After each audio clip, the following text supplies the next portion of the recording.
بسم اللہ الرحمن الرحیم۔ چھوٹا سا ٹاپک ہے اور ہے بڑا خطرناک۔ سب سے پہلے تو یہ حدیث مبارک سن لیں۔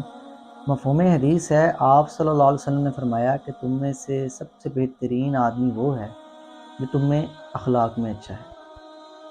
اور آج ہمارے اخلاق بھائی دوستو اس قدر بگڑ چکے ہیں کہ ہم کسی کو بلاتے بھی ہیں تو گالی دے کر، حتیٰ کہ اسلام میں گالی کا کوئی تصور نہیں ہے۔ اسلام ایسا دین ہے جو ہمیں سکھاتا ہے کہ کبھی کسی جانور کو بھی گالی نہ دو، اور آج جو ہے وہ ہم نے اس چیز کو اپنا شیوا بنا لیا ہے۔ ہم کسی کو بھی پکارتے ہیں تو گالی دے کر بلاتے ہیں، حتیٰ کہ یہ تو یہود و نصارہ کافروں کا جو ہے یہ فعل ہے کہ وہ ایک دوسرے کو گالی دے کر جو ہے وہ پکارتے تھے، ایک دوسرے کو گالی دیتے تھے۔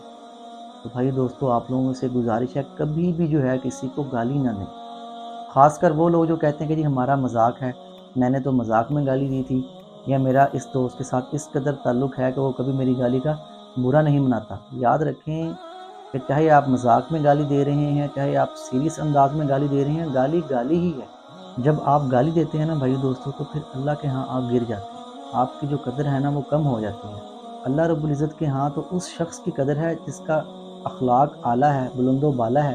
اللہ رب العزت اس شخص کو پسند فرماتے ہیں جس کا اخلاق اچھا ہے، اور اللہ رب العزت اس شخص کو ناپسند فرماتے ہیں جس کا اخلاق برا ہے۔ یاد رکھیں کہ جب کوئی شخص کسی مسلمان بھائی کو گالی دیتا ہے نا، وہ ایسے ہی ہے کہ وہ خانہ کعبہ جائے اور خانہ کعبہ کو شہید کر دے۔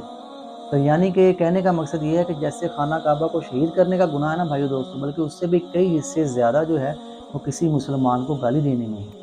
اور خام خواہ جو ہے وہ ہم اپنی قبر میں جو ہے وہ خطرناک کیڑوں کو جو ہے وہ پیدا کر رہے ہیں کسی کو گالی دینے سے۔ اس لیے بھائی دوستو کوشش کریں کہ کبھی جو ہے وہ کسی کو گالی نہ دیں۔ ہاں اگر کوئی آپ کو گالی دے رہا ہے تو اس پر صبر کریں، اس کو سمجھائیں۔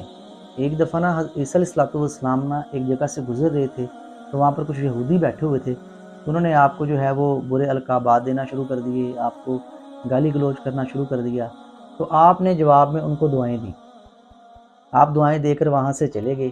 جب آپ وہاں سے گئے تو ایک شخص بیٹھا ہوا تھا، تو اس نے عیسیٰ علیہ السلام سے جا کر پوچھا کہ حضرت ان لوگوں نے تو آپ کو گالیاں دیں اور جواب میں آپ نے ان کو دعائیں دیں، یہ کیا مطلب ہے؟ تو حضرت عیسیٰ علیہ السلام نے فرمایا کہ انسان کے پاس جو ہوتا ہے نا وہ وہی خرچ کرتا ہے۔ تو یہاں سے بھائی دوستو ہمیں سمجھ لگتی ہے کہ اگر ہمارے اخلاق عمدہ ہیں نا، اگر ہماری تربیت اچھی ہے تو ہم ہر کسی کو اچھے انداز سے بلائیں گے، کبھی کسی کو گالی نہیں دیں گے۔ اگر ہماری تربیت اچھی ہوئی ہے نا تو ہم کبھی بھی کسی کو گالی نہیں دیں گے۔ اخلاق اچھے ہیں تو ہم کبھی کسی کو گالی نہیں دیں گے، لیکن جب ہمارے اخلاق برے ہیں، ہماری تربیت بری ہوئی ہے، تو ظاہر سی بات ہے پھر وہی نکلے گا جو بویا ہے۔ اس لیے کبھی جو ہے وہ کسی کو گالی نہ دیں۔ تو بہترین ہے کہ بس کم بولیں، کم بات کریں، کبھی جو ہے وہ کسی کو گالی نہ دیں۔ کسی سے بات بھی کرنی ہے تو اس کا نام لے کر بات کریں۔ اگر آپ کی عادت ہے نا بھائی دوستو گالی دینے کی، تو اس عادت کو جو ہے وہ ختم کر دیں۔ یہ بڑا خطرناک جرم ہے جو اللہ کے ہاں پسندیدہ فعل نہیں ہے۔ اگر کسی نے آپ کو گالی دی بھی ہے تو بس اس پر صبر کرنا سیکھیں۔ مفہوم حدیث ہے، آپ صلی اللہ علیہ وسلم نے فرمایا کہ جو تم پر ظلم کرے نا اس کو معاف کرنا سیکھیں۔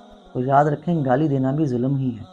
اول تو گالی دیں نا، اگر کسی نے گالی دی ہے تو بس اس کو سہ جائیں، اس کے لیے جو ہے وہ دعا کریں۔ کسی کے لیے دعا کرنا یاد رکھو یہ انبیاء کی سنت ہے۔ بس آپ نے اپنے آپ کو دیکھنا ہے، کبھی جو ہے وہ کسی کو گالی نہ دیں، یہ آپ لوگوں سے جو ہے وہ گزارش ہے۔ اللہ رب العزت مجھے، آپ کو، ہم سب کو جو ہے ان تمام باتوں پر عمل کرنے کی توفیق عطا فرمائے۔ جزاک اللہ خیر۔